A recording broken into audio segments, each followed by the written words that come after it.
8,000 square kilometre के इस part को इंडिया अगर मेयरली एक्वायर करता है तो ये गारंटी नहीं है कि लास्टिंग पीस इंश्योर होगा।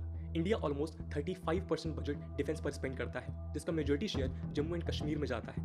ये डिफेंस बजट कश्मीर इंसर्जेंट्स और पाक सपोर्टेड टेररिस्ट को काउंटर करने के लिए होता है। अगर हम पीओके को मिलिटरीली एक्वायर करेंगे तो इसका इकोनॉमिक कॉस्ट बढ़ सकता है, क्योंकि इंसर्जेंसी एक मेजर प्रॉब्लम है जिसको एड्रेस करना जरूरी है। इस मिलिट्री एक्विजिशन से नेशनल रिसोर्सेज डाइवर्ट हो सकते हैं, जिसका direct impact rest of India के डेवलपमेंटल एक्टिविटीज पर पड़ेगा। फाइनली आर्टिकल 370 की रिवोकेशन के बाद ये बेटर होगा कि इंडिया पहले जम्मू एंड कश्मीर को स्टेबलाइज और डेवलप करे। यहाँ का डेवलपमेंट और पीपल सपोर्ट इंडिया को पीओके को वापस कंट्रोल करने में काफी मददगार साबित होगा और फ्यूचर पीस इंश्योर करने में भी हेल्पफुल हो सकता है।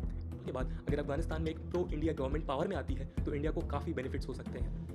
अगर इंडिया अफगानिस्तान को मिलिट्री सपोर्ट एक्सटेंड करता है तो पीओके को कैप्चर करने में भी आसानी होगी। फाइनली ग्लोबल सपोर्ट इंडिया के सभी मूव्स के लिए इंपॉर्टेंट है। अगर हम अफगानिस्तान में यूएसए की मदद करें तो यूएसए अफगानिस्तान से क्विकली विड्रॉ कर सकता है और उन्हें इंडिया के रूप में एक रीजनल पावर मिल जाएगा। बदले में यूएसए इंडिया को पीओके पर ग्लोबल सपोर्ट दिलाने में हेल्प कर सकता है। चाइना पाक नेक्सस के अगेंस्ट इंडिया ऑलरेडी यूएसए के साथ क्वाड में इंगेज कर रहा है। क्वाड के साथ इंप्रूविंग रिलेशंस को भी इंडिया ग्लोबल लेवल पर लेवरेज कर सकता है। बेनिफिट इंडिया को अपना स्टैंड मजबूत करने के लिए कई इंपॉर्टेंट स्टेप्स लेने होंगे। पहला ऑप्शन है कि इंडिया एक PoK administration in exile setup कर सकती है, जिसमें पीओके रेफ्यूजीज पार्टिसिपेट करेंगे। इस स्टेप से पीओके रेफ्यूजीज को एक प्लेटफॉर्म मिलेगा अपने ग्रीवियंस वॉइस करने के लिए और वो एडमिनिस्ट्रेशन का पार्ट भी बन सकते हैं। पीओके इंडिया के लिए काफी इंपॉर्टेंट है और इसके कई रीजंस हैं। स्ट्रैटेजिकली पीओके कई कंट्री से बॉर्डर शेयर करता है, जैसे वेस्ट में पाकिस्तान, नॉर्थ वेस्ट में वखान कॉरिडोर अफगानिस्तान और नॉर्थ में शिनजियांग चाइना, और साथ ही साथ ईस्ट में इंडिया के साथ जम्मू एंड कश्मीर।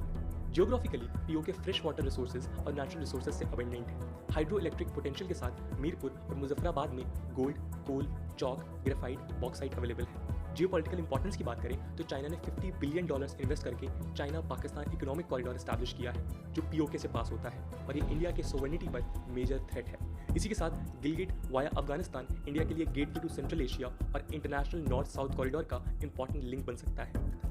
इंडिया के कंसंट्रेटेड एफर्ट्स के बावजूद हम पीओके को कैप्चर नहीं कर पाए हैं। इसके कई रीजंस हैं। पीओके के माउंटेनियस टेरेन के कारण उसे एक्सेस करना डिफिकल्ट है, वहीं पाकिस्तानी टेरिटरीज लेस एलिवेशन पर होने के कारण इसे ईजिली एक्सेस कर सकते हैं। इंडिया की प्राचीन काल से नो फर्स्ट अटैक पॉलिसी रही है और हर एक सरकार उस पर कायम रही है। बट हाँ, अगर पाकिस्तान कोई वॉर फ्रंट खोलता है तो फिर एक अच्छा मौका बन सकता है इंडिया के लिए पीओके वापस लेने का।